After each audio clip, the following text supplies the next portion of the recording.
လုံးသားလေးတဲ့စီဝင်နေခဲ့ပြီ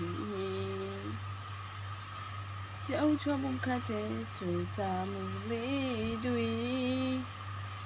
ဆွဲလဲရတဲ့မြင့်ဖြီးများအသက်စင်ခွင်လေးလို့ဖြစ်နေပြီလေပင်ကတိရလားလေလုံးဝမသိတဲ့ချစ်စုရဲ့အကြောင်းကိုမင်းနဲ့တွေ့လို့မှချစ်ဟာပါစုကမလဲလိုက်လို့များစွာကိုကြွဖြတ်တယ်လို့ရင်လိုက်ဖို့ဒူတီလိုက်ပါပြီအချစ်တွေကိုတကယ်ပါချစ်တဲ့တို့မင်းကိုဒီမှာလွမ်းတာနာတီစီလို့မင်းအတွက်ဆိုရင်တို့အရာ